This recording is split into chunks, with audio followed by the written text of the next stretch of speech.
15/2/2026 ರವಿವಾರ ಚಿತ್ತಾಕುಲ ಗ್ರಾಮ ಪಂಚಾಯತ್ ಎದುರುಗಡೆ ಇರುವಂಥ ಒಂದು ಕನ್ನಡ ಶಾಲೆಯಲ್ಲಿರುವಂಥ ಮೈದಾನದಲ್ಲಿ ಒಂದು ವಾಲಿಬಾಲ್ ಪಂದ್ಯಾವಳಿಯನ್ನು ಆಯೋಜಿಸಿರ್ತಾರೆ.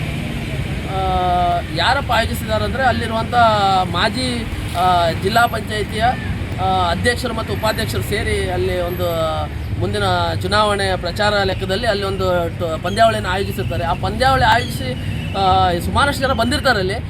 ಅದು ಇವತ್ತೇನಾಗಿದೆ ಅಂದರೆ ಇವತ್ತು ಸೋಮವಾರ ಸ್ಕೂಲ್ ಮಕ್ಕಳೆಲ್ಲ ಪಾಪ ತಮ್ಮ ಪೇರೆಂಟ್ಸ್ ಒಟ್ಟಿಗೆ ಸ್ಕೂಲಿಗೆ ಬಂದಾಗ ಅಲ್ಲೆಲ್ಲ ಬಿದ್ದಿರುವಂಥ ಸಾರಾಯಿ ಬಾಟ್ಲಿಗಳು, ಬಿಯರ್ ಟಿನ್ಗಳು ಮತ್ತು ಗುಟ್ಕಾ ಚೀಟ್ಗಳು ಮತ್ತು ಸಿಗರೇಟ್ ಚೀಟ್ಗಳು ಅವೆಲ್ಲ ಹೆಕ್ತಾ ಇದ್ದಾರೆ.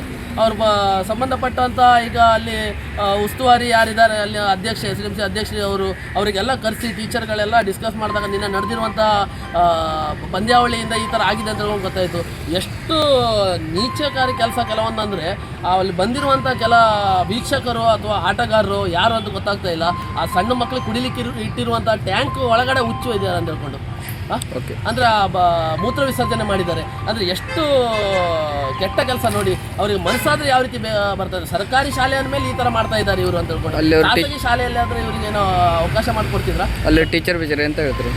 ಟೀಚರ್ ಪಾಪ ಅವರಿಗೆಲ್ಲ ಏನು ಮಾಡಿದ್ದಾರೆ ಅಂದರೆ ಈಗ ಅಲ್ಲಿರುವಂಥ ಕೆಲ ಸದಸ್ಯರುಗಳು ಮತ್ತು ಕೆಲ ಅಲ್ಲಿ ರಾಜಕೀಯಕ್ಕೆ ಸಂಬಂಧಪಟ್ಟ ಕೆಲ ಪುಂಡ್ರು ಅಂತ ಹೇಳಲಿಕ್ಕೆ ಇಷ್ಟಪಡ್ತೀನಿ. ಯಾಕಂದರೆ ಅವರು ಗುಂಡಾವರ್ತನೆ ಮಾಡಿ ಅವ್ರಿಗೆ ಸ್ವಲ್ಪ ಬೆದರಿಕೆ ಕೊಟ್ಟಿದ್ದಾರೆ.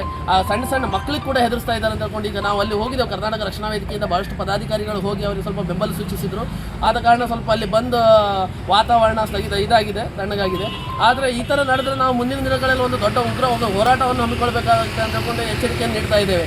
ಯಾಕಂದರೆ ಬರೀ ಕನ್ನಡ ಶಾಲೆ ಅಂತ ಬಂದಾಗ ಮಾತ್ರ ಎಲ್ಲ ಪದೇ ಕನ್ನಡ ಶಾಲೆ ಮೇಲೆ ಇದು ನಡೀತಾ ಇದೆ ಈ ಥರ ದುರ್ಘಟನೆಗಳೆಲ್ಲ. ಅವರು ಇದಕ್ಕೆ ಕೇಳಿಲ್ಲ ಅವರು ಪಂಚಾಯತಿ ಅವರಿಗೆ ಅಧ್ಯಕ್ಷ ಉಪಾಧ್ಯಕ್ಷರು ಪಂಚಾಯತಿ ಅವ್ರಿಗೆ ಕರೆಸಿ ನಾವು ಕೇಳಿದೆವು ಸರ್. ಈಗ ಏನಾಗಿದೆ ಅಂದರೆ ಪಂಚಾಯಿತಿ ಅಧ್ಯಕ್ಷರು ಉಪಾಧ್ಯಕ್ಷ ಸ್ಥಾನ ಈಗ ಹೋಗಿದೆ, ಅವರ ಅಧಿಕಾರ ಇಲ್ಲದ ಟೈಮಲ್ಲಿ ಕೂಡ ಅವ್ರು ಯಾವ ರೀತಿ ಅನುಮತಿ ನೀಡಿದಾರೆ ಗೊತ್ತಿಲ್ಲ. ಪಂಚಾಯತಿನ ಅನುಮತಿ ಇಲ್ಲ.